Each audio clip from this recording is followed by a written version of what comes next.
And now here's part 2 of our episode. Okay, Annie, we first must acknowledge the fact that you, on This One Goes to 11, you said that your standout track was 1111. So I'm just going to give you 1,000,000 points for that.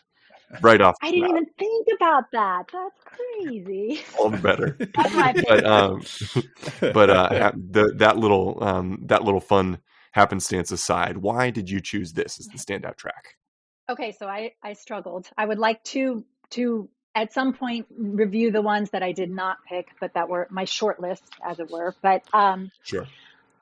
But you know what? In the end, I didn't struggle that much. This feels in some ways like an obvious choice to me. I think there are two major reasons. The first is that, like, if I think of Rufus Wainwright as primarily a songwriter, composer, I feel like this is just a really perfectly constructed song. It's just a beautiful song.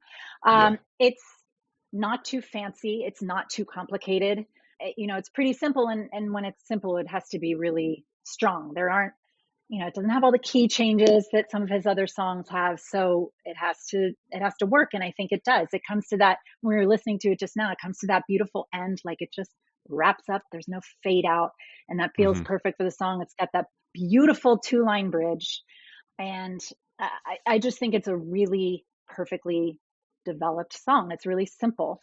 The second reason is because I feel like, of all the songs on the album, it's not my favorite, even though I really, really love it. I don't even know that it's the best per se. It might be, but I feel like it is the most representative of what this album is, what it's about thematically, and where he is in his life.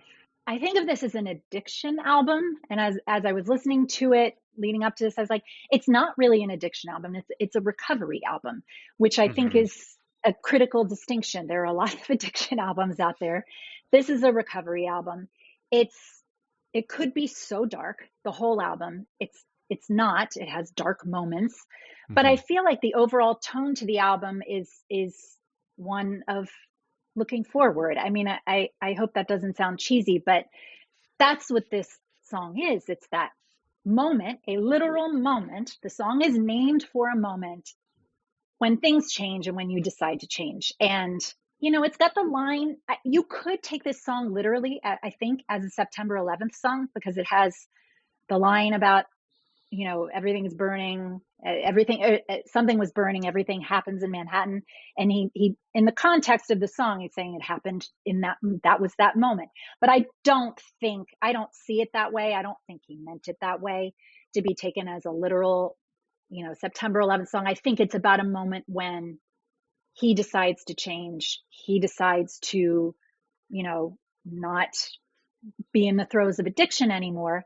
And there's so much in it about what I see as connection, like the hours we were separate, the precious time we've wasted.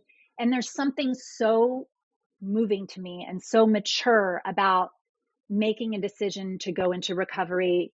There are millions of reasons to do it, like what it's doing to your body, what it's doing to your life, what it's stopping you from doing, being in the throes of something and being in control, like not being in control, like having something else control you, but the decision to get better because you are missing connection, because that's what I think addiction does. It cuts you off from connection. And that's what Rufus Wainwright is always about at his core. From the minute he breaks on with that first album, I want to love, I want to be loved, I want to connect, I want people, like, that's what he's about. And it feels like this song to me is like, I have missed that and I'm getting it back. This is my moment when I've decided to do this. And I think it sums up the album. I think that's why it is the penultimate track, because it kind of covers it all. Dinner at 8 is a separate beast. And I think if nothing else, you can't put it anywhere else. It has to be the last track of the album. But this is the last track that I think really sums up what the overall album is about. That was long. I had a lot to say. No, that's great. That was great. Another million points. Another million points for that. And I'll say 1,000,000 points for saying that this is a recovery album as opposed to an addiction album, and that this is, a connection being at its core. So there you go. So it's funny to me. Earlier, you said that this doesn't sound like it's not a New York City album to you, but I mean, I guess for me, this album and the previous one both sound. I don't think he's trying to like accurately capture an objective perspective on New York, but whenever I listen to him, it sounds like this sort of romanticized version of New York City to me. Mm-hmm. I mean, not, and I don't mean like upper class or anything like that, but I just think like I see New York through like tinted glasses when I listen to this album and this Mm-hmm. song too. I mean, this does sort of sound like there's some sort of romanticizing going on. Do you agree with that or disagree with that? I totally agree with that. And in this album in particular, romanticizing in a way that he kind of knows better, but he still wants to do it. He's had that through a lot of his albums. That the first one and Imaginary Love, that one of the lines that always got to me was, in a cab, back of your head across my lap, sitting in a cab. And if that time in my life, of course, I associated cabs with New York. And Mm-hmm. that was like super romantic to me at 19, 20 years old. Like, oh my God, being in a cab with somebody lying down on you. It's fabulous. No, I completely agree. I do. I guess when I say not a New York album, there are albums I think like it's the running theme, but he does get just enough in there that it does kind of color it. It feels like it couldn't be anywhere else in some Mm-hmm. ways, I think. Yeah. Mm-hmm. And he is so much a person, like a New York character. I feel like when I think about him, he fits so well in the puzzle. Having never lived in New York myself, he fits so well in the puzzle of my sort of romanticized conception of the city itself. That the kind of bard, the troubadour, that Yeah. has free reign of the city on all levels. Is kind of how Yeah. I view him in some respect. I remember years ago, I don't know, some interview I watched with him, like talking about because he recorded that first album in LA. I think they sent him out there, and him Mm-hmm. saying something about like New York wasn't the place for me. Everybody who like would have been into me was really into like Jeff Buckley, and me thinking like, are Rufus Wainwright and Jeff Buckley really that different? And they are, Mm-hmm. but like, would they, like, people who are Jeff Buckley fans could never be Rufus Wainwright fans? That idea is crazy to me. But the Yeah. fact that Untrue. yeah, that's, I mean, untrue by experience, I can tell you. But Yeah. the fact that he felt like, or someone felt like he needed to be in the LA musical world rather than the New York musical world is Mm-hmm. has always been kind of flummoxing to me, but Hmm. it worked out, I guess. Yeah, I would say it's untrue as well. I feel like there's probably a spirit that LA, I mean, because the John Bryan, the theatricality of his music and all of his work in general, it screams New York to me. I guess Mm-hmm. John Bryan, we talked about John Bryan when we talked about Amy Mann, right, Michael? That was probably the Yeah, last time John came up. the Magnolia soundtrack, yeah. Yeah, so I feel like there's some kind of theatrical cinematic energy that John that I associate with John, that I could kind of see being a connective tissue with Rufus as well. But when you talk about the actual landscape in which they exist, New York seems to fit a whole lot better to me. So we asked you to identify a perfect album for us, and you replied with a clarification. You wanted to make sure we actually meant a perfect album, not necessarily. I forgot exactly what you said, but there was you took us at our word here, and so we are curious to know the standards you used for perfection and why being so specific about that was important to you. Like what else? What other roads could you have gone down? I guess.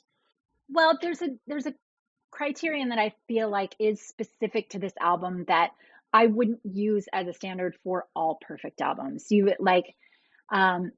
guys talked about Doolittle, and I feel like that is a perfect album in its own way for very different reasons, not for the reasons I'm about to say for this one. And I think it can go a lot of different ways. I could give different I mean, Radiohead produces perfect albums that Mm-hmm. you know, they're just so cohesive, they fit together so well. More so than this, like that, I don't think that's why this is a perfect album. I feel like it is a perfect album because what Rufus Wainwright manages to do is be very specific. draw very specifically and very in depth and very personally on his own experience and put it together in a way that feels, I don't even want to say universal, that feels personal to you.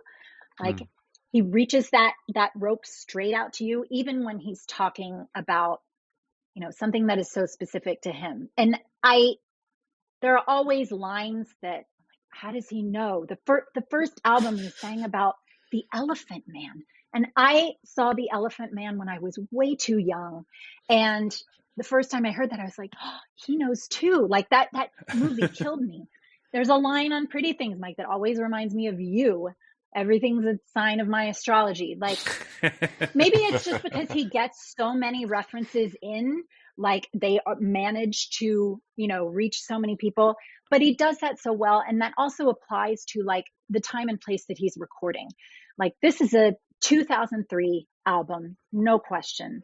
The song Vibrate, if you look at that song was technically relevant for about 5 minutes. Like it was back when a phone wasn't a smartphone, when Vibrate actually meant someone was calling you and you were going to pick up the phone and answer. You know, it was before texting, or at least before texting was widely used, because anymore, if you met somebody at a club, you would want them to text you. They would text you. They wouldn't call you, and your phone would vibrate. And yet, with all of that, it doesn't feel dated to me. I don't think his work tends to feel dated. He's got like these, what's Go or Go Ahead. He's got like those power guitars, like, and that could have sounded dated at the time, and it didn't, and it doesn't. I actually can't pinpoint. I don't think, I'm not a musician enough, like how this works, how he is able to do all these things that are so specific to him, so specific to a time and place, but don't feel dated and don't sound like anybody else. But this album is really successful with that. It captures an experience, but it doesn't feel selfish at all. It doesn't feel, you know, self-aggrandizing at all. It just really works. I feel like it didn't explain that well, but I disagree. I was just trying to get there. That was great. But... Don't sell yourself short. All right, as long as it made sense to you guys.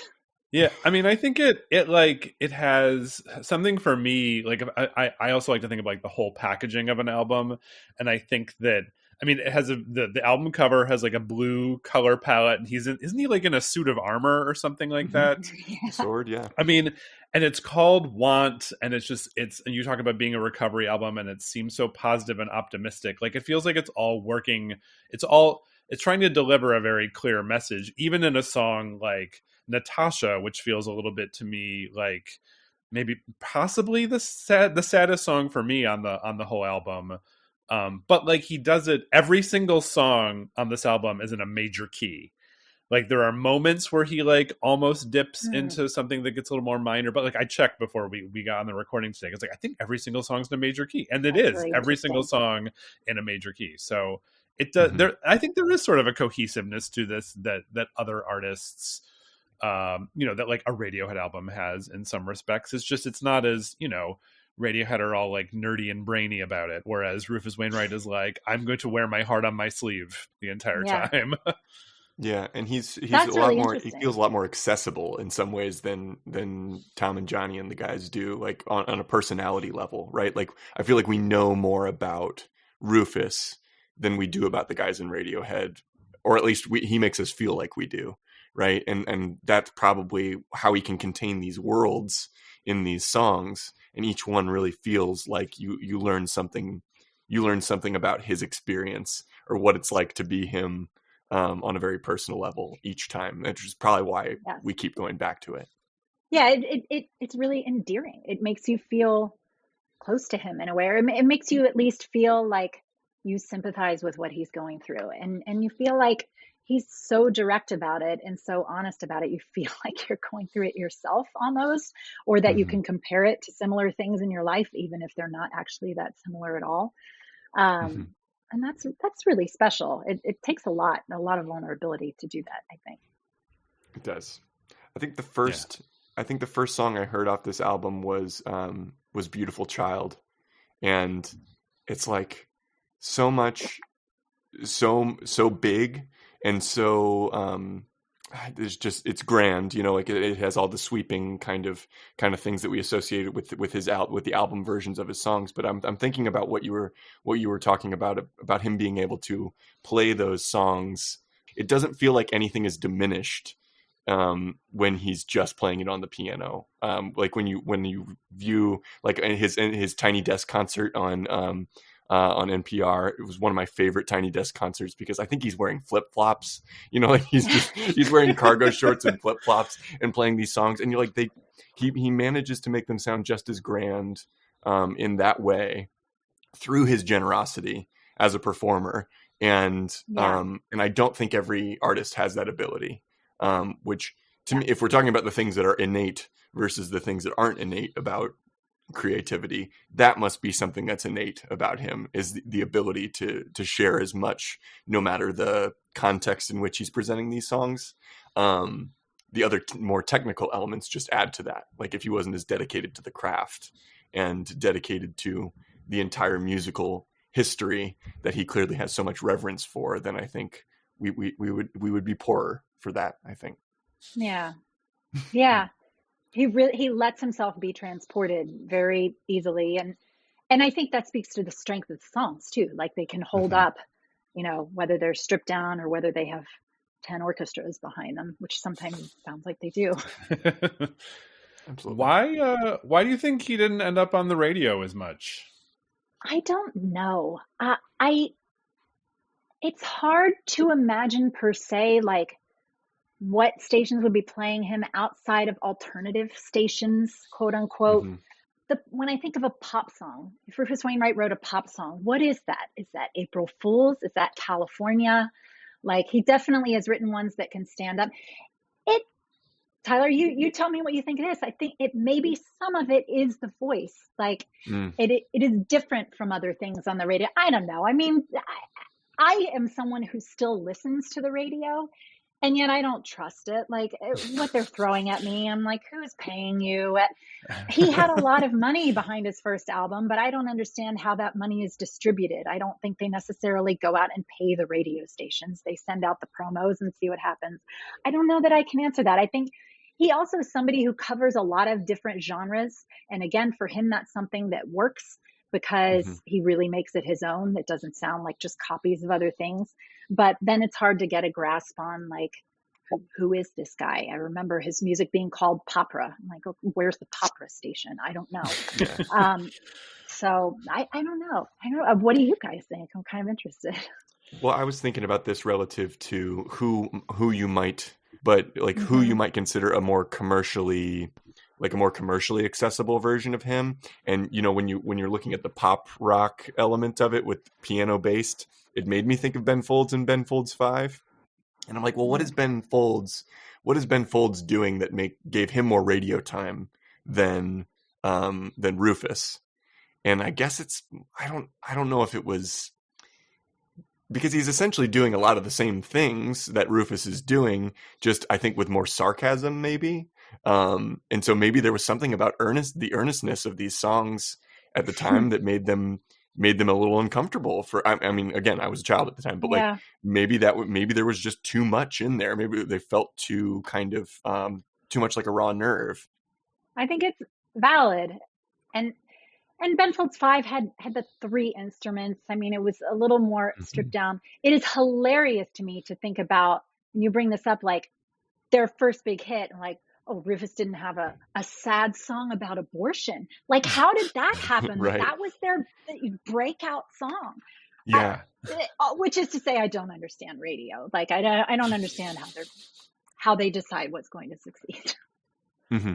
Yeah. And we've talked a lot about genre on this podcast and how it really is essentially just something created to sell music. And, radio is about genre. You're right. What station would play this? Like, probably the same station that would also play, I don't know, like Tori Amos and Arcade Fire and Regina Spektor. Like Regina Spektor. Oh, yeah. A few years after. Yep. Mm-hmm. Yeah. But like what station? Well, again, this is sort of the thing that Tyler and I have been discovering over the course of recording episodes and talking to people, is that there is not, the album is a dying art, and that music is consumed in little bites. I mean, I don't know. Have you ever heard the band? They called 100 Gex. Is that their name, or is it 1,000 Gex? I think it's called. Oh, shit, we're really showing how offline we are, aren't we? But it's something like either 100 or 1,000 Gex, and I don't. I have heard of neither 100 nor 1,000. Well, you should. I mean, they were one of their albums was declared like one of the best albums of whatever year, maybe 2 years ago, and so I gave it a listen. And I was like, oh, this is just not for me. Like every single song is like 2.5 minutes or shorter. And they are like, it feels like I'm on some sort of high powered stimulant when I listen to them, because it's just these little bites. It's something that can go on TikTok, and Rufus Wainwright doesn't really translate to TikTok quite as well. There's only 100 of them. I just looked it up. There's only 100. Thank you. Good. 100's enough. Maybe it's a hot take, but when we're talking about this, though, right? We have seen how the TikTok machine, or you could look at the greater media machine of streaming television shows and all that kind of thing, with what it did for Kate Bush with Stranger Things and all that kind of thing. I feel like there's just as much of a chance that somebody's going to plug a Rufus Wainwright song into something, and then it's going to blow up, and then it'll be all over TikTok too. So I don't even know if I necessarily put it down to that, but it is also interesting that we're talking about I don't know what it is, because I read, and maybe you read this too, Annie, about the seed for that song was planted when he was at a party. He was at a party for the Strokes, right? That was, yeah.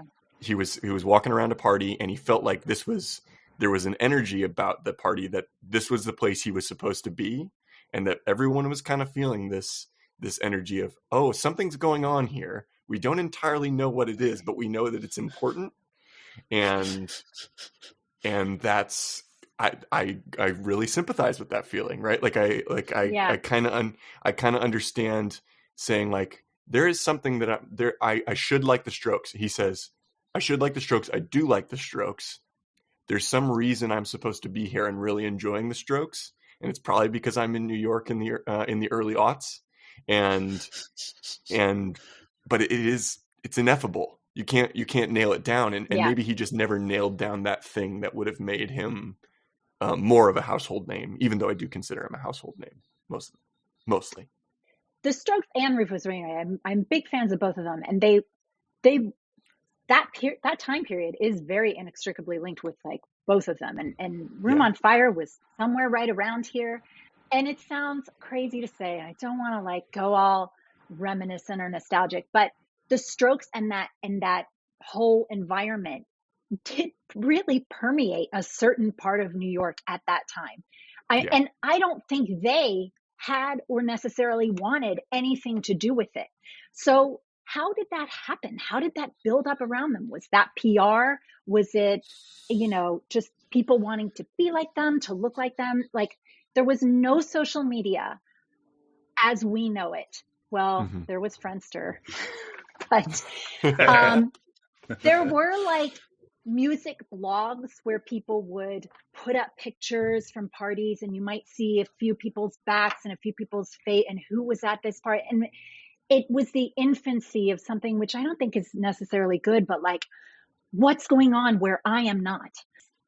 Did you, it sounds like you were living there at the time, but did you read that book, Meet Me in the Bathroom? No, because it's going to upset me that I didn't write it. That's why fair. Okay, I'm going to give you 30. I gave you 30,000 points for Friendster. I'll also give you another 30,000 points for it upsetting you that you didn't write Meet Me in the Bathroom. But I read it a long time ago, and I think he was probably one of the people with a testimonial in there. But it was all about the Strokes. I mean, they seem to be at the core of that. They seem to be at the core of that period, and like all the other bands in that constellation, the way that they brought, I just mentioned her a few minutes ago, Regina Spektor up, like there was a lot of different kinds of sound happening at that time. But what's interesting to me about that is that basically the thesis of Meet Me in the Bathroom, as I understand it, is that was the sea change, right? Like they were all existing at a time when New York was changing and music was changing because of the internet and all, the way that media, the way that we consume it was all changing at that time. So he probably just got lost in the shuffle of all this explosive change that was happening. And he also occupied a different space in it, being because of his pedigree. Like, we haven't talked too much about Loudon. Yeah. I think maybe he liked the fact that we aren't talking too much about Loudon, but probably he occupied a different space of that circle of the musical scene in New York because he was Loudon Wainwright's son. It's unfortunately that time that we start to wrap up and we start to get really serious about the case that you made. This is a very serious podcast. We don't joke around here. There's no tomfoolery on this podcast. This is all about you making a very strong case for the album. So with that, we're going to go to the board. We're going to see the points you gained while you made this case, and then we're going to leave it to Michael to make the ultimate decision as to whether this album is perfect or not. So, coming from the most recent, I gave you 30,000 points for the fact that it will upset you to read "Meet Me in the Bathroom" because you will wish that you wrote it yourself. 30,000 points for referencing Friendster. I think the first Friendster reference on the pod. I gave you 1,000,000 points for making the distinction that this is a recovery album as opposed to a addiction album. Well-made point, and it being ultimately about connection. Another 1,000,000 points for 1111 on This One Goes to 11, your standout track. 20,000 points for Want To feeling like B-sides to this one, in a way, and also for creating the dichotomy of Kid A and Amnesiac and Want One and Want Two. We love a Radiohead reference. 10,000 points for him being cheeky and him being just self-effacing enough as an artist to kind of let us in and give us an entryway into his heart and mind. 50,000 points for beautiful letter. Oh, for the letters that you wrote with Michael. That's what I gave you 50,000 points for. I gave you, yes. Oh, great. Man, I want to write you a letter, Michael. I'm going to do that. 40,000 points for your developing love of silence. Also love that. 60,000 points for growing up with Rufus, sort of in the same, you're occupying the same age group and the special kinship that comes with that. You gave me 100 million points for my 60-second intro and for illuminating some of the finer points of Rufus's history. And before that, I gave 3,000 points to the whole team for referencing the bongo room and having dessert for brunch. So all in all, I would say that this is a very rich board that you have put together here. But if you've listened to the pod before, then you know the decision comes down to one man. He really is the godfather of this podcast, and so we have to leave it to him. Michael, tell me, is Rufus Wainwright's Want One a perfect album? Does it go to 11?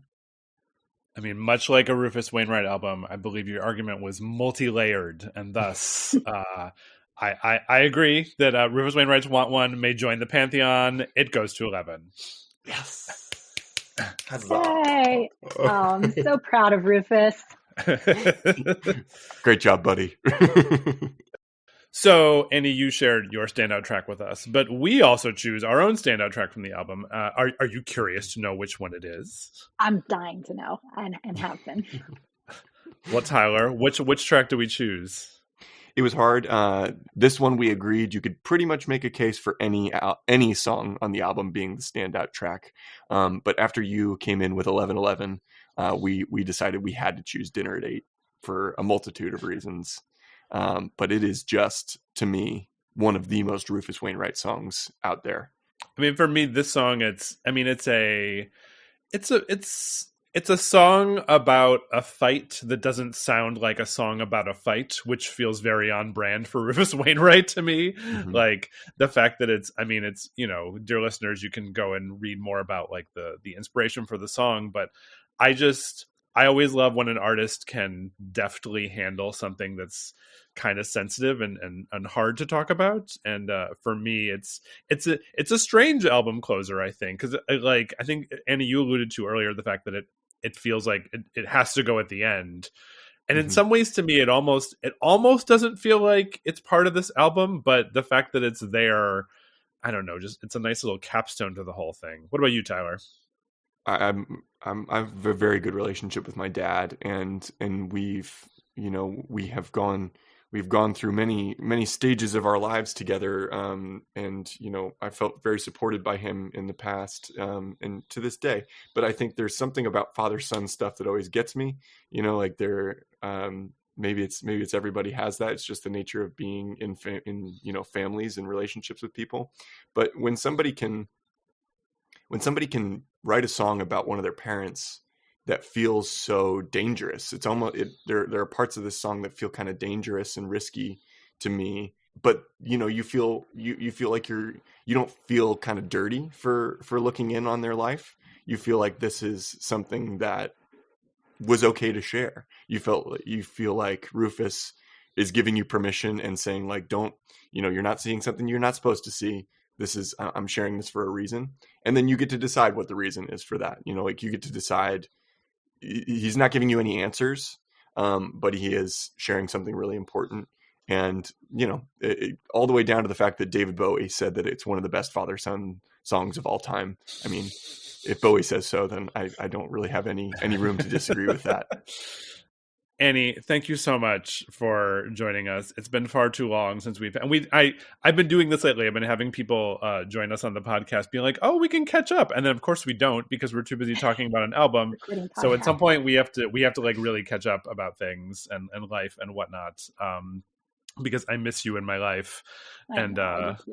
We need to reconnect a bit about that. But thank you very much for coming on. And I could not think of a better person to talk about Rufus Wainwright on the podcast than you. So, oh, thank you so much. And I have so many people in my life who I connect with Rufus Wainwright. That's another reason I love being a fan, is because his fans are connected in their love of him. And you are, right up there. Even, we haven't discussed the last few albums, but we'll get there. Thank you so much for having me. This was a great privilege. Thank you. Well, thank you. And everybody, thanks again for tuning in, and we will see you next week. So long.